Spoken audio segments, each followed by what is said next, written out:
back to Underrated Movies. I'm your guy. I'm your man, Mr. Alton Henry. And today I'm going to talk to you about another underrated film which I had the pleasure to watch, available now on HBO Max. And that is The Menu, starring Nicholas Hoult, Anya Taylor-Joy, and Ray Fiennes. It's a story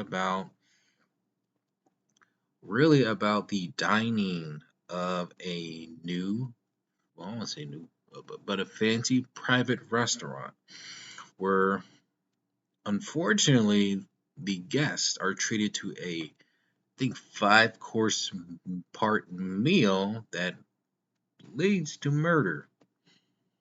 And I will tell you this is probably one of the most original horror films I've seen in a very long time. It's a dark comedy horror film. And I think it's one unlike really any film I've really seen. I think this is one that I think, and it has kind of got slept under the radar last year. Um, I was aware of the film. Unfortunately, I couldn't get around to see it at the theater, but I'm gonna tell you right now, I can see why Corey from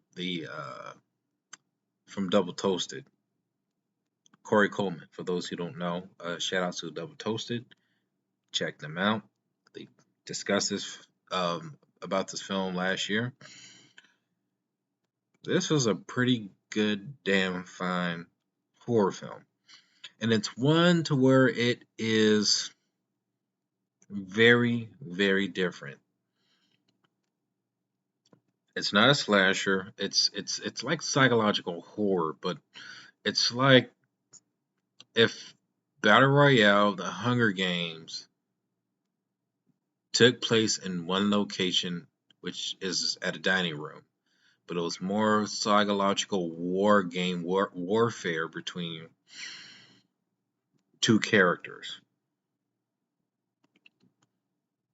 and it kind of done it like if Gordon Ramsay was a very somewhat, I wouldn't say stoic, but if Gordon Ramsay was like a horror villain and what's made to be like a horror, then this is the film I would call that. Anya Taylor Joy's character and Nicholas Hoult, they play a couple, and I won't say too much as to what the backstory to these characters are, but they are a mismatched pair. Are invited to go to this private, but this private restaurant by a well-known famous cook. And it's kind of weird when you kind of meet the cooks, because they treat it like it's like a very sanctuary kind of place. It's like it's like a cult. I don't know if I can say that word, but it seems like a kind of vibe you would get from being around somebody who is seen like some sort of figure, like some sort of spiritual figure. And you get that in Ray Fiennes, who is a obsessive perfectionist when it comes to crafting the most artistic uh, food. And I'm gonna tell you straight up, and I'm telling you straight up, I love the chemistry between Ray Fiennes and Anya Taylor-Joy. I just love the mind games that they play against one another, and it's very intriguing. Nicholas Holt's character, his character is so much of a fan of Ray Fiennes that he totally disrespects everybody, and he pretty much is so oblivious as to what's going on. Or in the film, actually, it's kind of in hinted. Actually, no, it's revealed later that he kind of knows. And this is a little of a spoiler. I won't spoil too much what happens. He kind of knows what's happening.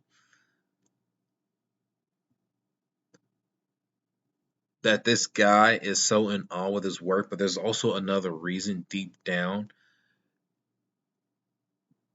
And it's so crazy how his character reacts to certain shocking murders that happen in the film, and he treats it like it's like, oh, it's not, he treats it like it's not really nothing.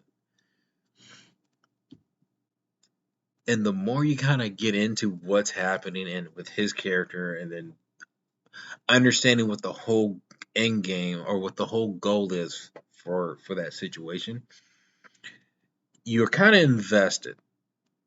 You're invested in it, and you kind of don't know where this is gonna go. And what I'm really glad what this film didn't do is over glorify the horror, but they didn't shy away on moments of when it gets to be really really violent. They do not shy away from that.